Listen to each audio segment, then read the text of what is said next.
Hello everyone, welcome to my channel.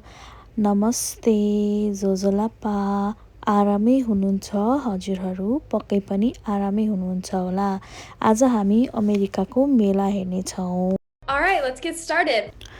अब summer पनि लागिसक्यो गाइज हैन। अब घर बस्ने चान्सेस त एकदम कम छ हाम्रो।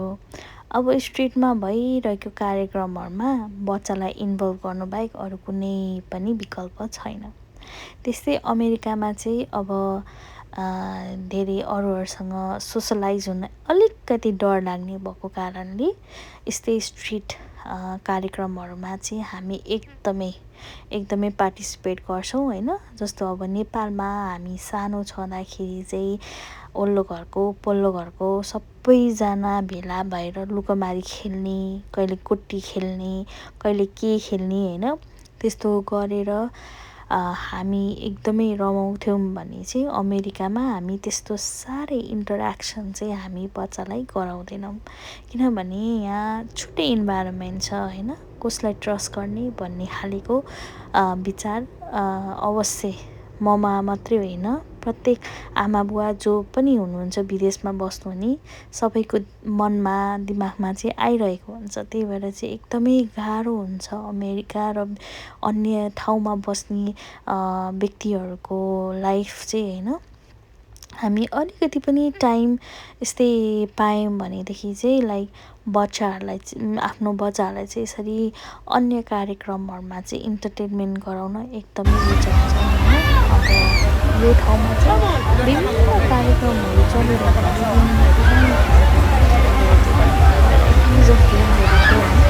तर मेरो छोरालाई जान्दिनँ र हरेकपल्ट होइन जहिले पनि अमेरिकामा चाहिँ आयोजना यस्तो कार्यक्रमहरू कि उसलाई यस्तो जसलाई घुम्ने ठाउँ र जाने एकदमै मनपर्छ होइन। अनि यो कार्यक्रममा चाहिँ यस्तो विभिन्न देशको पनि बनाएर बेच्दै हुनुहुन्थ्यो। यस्तो छ होइन बच्चाको एनर्जी लिएर हामीमा पनि एटलिस्ट 1% जस्तो एनर्जी लिएर हामी कति गर्न सक्छौँ होला है।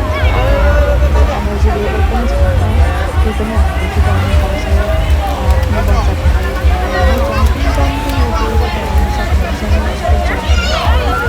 सुन्नु मन छ तर उसले सक्दै भएको छैन। उसले ट्राई गर्न चाहिँ उसले छोडिहाल्छ ठिकै छ यस्तै हो।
बाजेहरूले चाहिँ यसरी नै स्पेनिस बाजेहरूले चाहिँ मासु पोलेको पनि हामी देख्यौँ है। एकदम खुसी लाग्यो है। अनि यस्तो मजाले के मासु पोलिरहनु भएको थियो। यो चाहिँ टर्की र पोर्कको मासु हो। एकदमै मजाले पोल्दै बेच्नु भएको थियो है।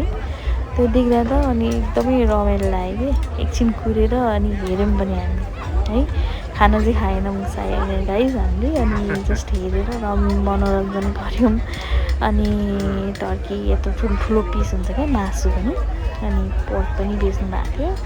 जे होस् रमाइलो भएको थियो। लाइक विन्टर टाइममा घरमा लुकेर बस्ने है। अब समर टाइममा सबैजना बाहिर हुनुहुन्थ्यो है। त पक्कै पनि हजुरहरूलाई हाम्रो भिडियो चाहिँ मन पर्यो होला र अन्तिमसम्म हाम्रो भिडियो हेरिदिनु भएकोमा तपाईँहरू सबैजनालाई चाहिँ धेरै धन्यवाद दिन चाहन्छु है। अनि हाम्रो च्यानललाई चाहिँ अझै माया गरिदिनुहोस् हैन यो च्यानललाई लाइक पनि गरिदिनुहोस् फलो पनि गरिदिनुहोस् है अझै सक्नुहुन्छ भने हामीलाई अझै तपाईँहरूको साथ सहयोग नि चाहिएको छ यो च्यानललाई चाहिँ अझै सब्स्क्राइब पनि गरिदिनुहोस् लाइक पनि गर्नुहोस् र बेल आइकन पनि प्रेस गरिदिनुहोस् बाई बाई